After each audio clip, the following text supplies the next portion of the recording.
mean, I think lighting is one of those areas that is, it's definitely evolved here, with LED and just kind of the different facets of how you can, make a better work light, a better mousetrap, so. Yeah, absolutely. And when we got started in this, that was the big market conversion opportunity, was like, how do you take these products that are put out a ton of heat, don't put out a ton of really good light, and ship them into something that's more expensive, but more durable, doesn't put out the heat. And now the interesting thing is just the massive switch to cordless, not necessarily cordless, but more the rechargeable technologies as a whole. So whether it's a flashlight that 5 years ago ran on alkaline batteries, now everything is rechargeable, all the way down to the individual lighting products, all the way up to some stuff that we've just introduced in the last couple of years to go out and compete against products in the market that are powered by gas. So a huge conversion opportunity, really beginning to end when it comes to cordless lighting. Yeah, no, it's huge. And I think back to the early days of, when you get your cordless toolkit, they always had that ubiquitous flashlight thrown in there, and it worked pretty well. It fit your tool, and you could twist it and everything, but then that was always the first thing you lost, it seems like, early on, and it didn't stick to anything. So it was really like, okay, I can set it on the ground and kind of twist it up here. But man, to see some of the evolution of things with stick lights and now with this underbody light. So let's kind of start with, like, how did this product come about? What was the development of it like? Yeah, and it's really simplistic on how we found the opportunity. And it was roughly 3 years ago, I think we really started to put a big focus on, like, hey, what are the unmet needs for the automotive mechanic, and when it comes to lighting specifically. And an auto mechanic has a plethora of lighting products. They probably have 5 flashlights, a headlamp, everything else. But one of the interesting things that we saw, and this is just through observational research out in mechanic shops, was either someone holding a flashlight in their hand, trying to use a wrench with the other, or sticking it in their mouth and trying to use both hands overhead when they're underneath a lift. And then that was kind of the baseline thing that really was like, okay, is there something here?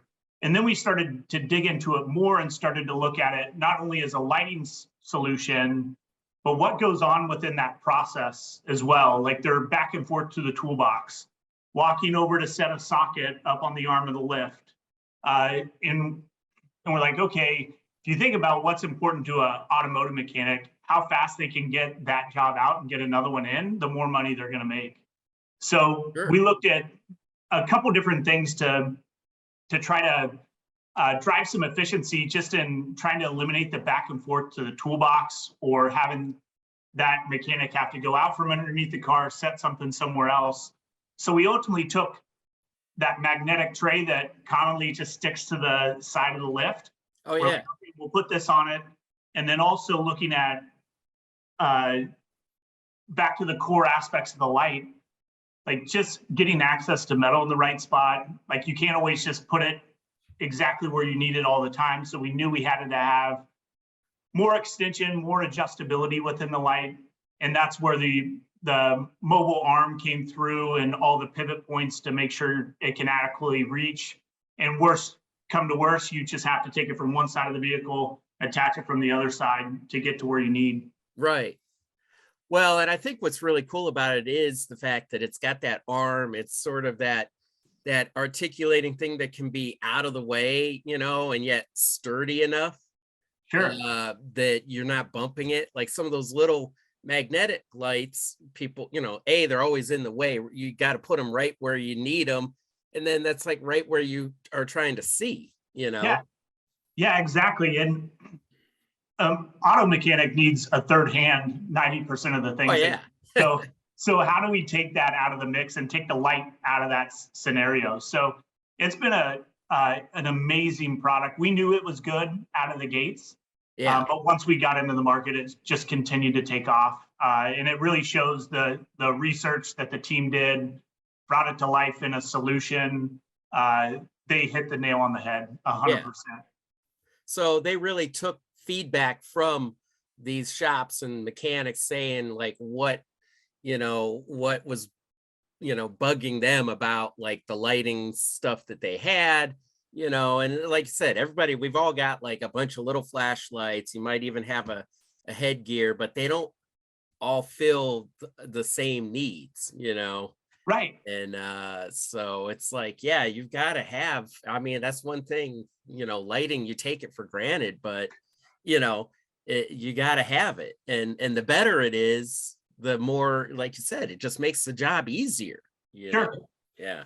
So yeah, I think and so how, like, was there a like a lengthy time period in the developing of this, or did it come together pretty quickly? Surprisingly, it came together pretty fast, all things considered. We went through a couple of different iterations in a couple areas, primarily around like the length of the arm, Okay. and then also the size of the light head. And a lot of it comes back to what you were talking about, is like whenever you get a light put up, it tends to be in the way. So Yeah. our original light head on this thing was probably twice the size of what it was at. Yeah. Didn't change a whole lot from the total performance, but it just had a bigger light head design on it. And we took that and shrunk that down considerably.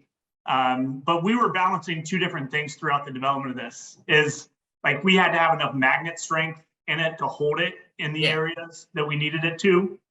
Plus, we needed the adequate amount of length. And those two things work inversely of each other. The farther that light head gets away from the magnet, the higher strength of magnets you have to put on it. And we also have to think about like, okay, like on a piece of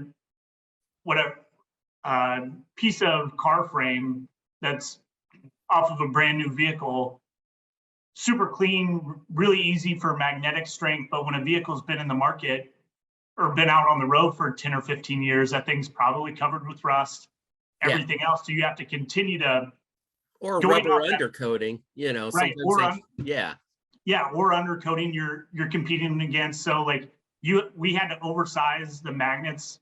From when we started, we spent a lot of time making sure that the magnetic strength was sufficient for a wide array of situations that it's going to be up against. So those were the big things that took a lot of time. Okay. And getting the pivot points right. Okay, for the fulcrum to be able to articulate that position wise, and plus like having the right amount of magnet strength when you go to move it, so you have stack ups that work against each other, because the tighter you make those pivot points, the likelihood of spinning the magnet on the surface comes into play too. So there's a lot of I don't want to say nuance, but a lot of like finite details where we spent most of the time. The base form and function of the product really stayed the same from concept to when we introduced it into the market. Okay, cool. Well, and I will say, like, so our social influencer, Flat Rate Master, who has a channel there on YouTube, and he had reviewed the light there. And one of the things that he noted, and I think is significant, is that magnet strength. He's like, it's a meaty, you stick it on there, it's stuck, like it's not moving compared to some of the littler lights, they have little twindly little magnets that might stick, but they spin around, like it's too easy to knock something and have it spin wrong, it's and as opposed to, what's also nice is it's almost, I think, functions as like that, those big, I've got like that old school halogen work light, that you plug in, but you're always if you put that under the car, you can never get it positioned right anyway. It gives you that big general area, but it's hard to position exactly where. and it gets hot. You trip over it because you back into the thing, you know. Yeah, So you can yeah. pretty much flick it with your finger and bust the halogen element in it. Yeah. Then Oh you gotta yeah. I've wait. already Yeah, broken them. You know, I'm down to like one. You know how you have like the 2 or 3 levels? I'm down to like sure. the 1 level on mine. But yeah, I mean, I just think that overall, like you've addressed those kind of in a modern way that, you know, and that's why you get the innovation award, you know, from us is Yeah, in our panel. You know, for one, all of the readers enjoyed it, and you know, and that, you know, then sparks it in where our panel of judges have voted on it and gave you guys that innovation award. Um, so, you know, it's definitely well deserved, and for something, you know, that it's like, you know, you can't reinvent the wheel, but you guys pretty much have done some pretty heavy modifications to it, you know? So, yeah, and we think there's still a ton of opportunity out there for the mechanic industry. yeah. That we've always been a player in the space. Like we've had a under hood light for 5, 6 years. This was us going underneath the vehicle and going up. Yeah, But exactly. we still think there's a ton more runway for sure. Okay, so you think there'll be more development in this kind of realm, in this kind of area? Yeah, yeah, for Okay. sure. Yeah.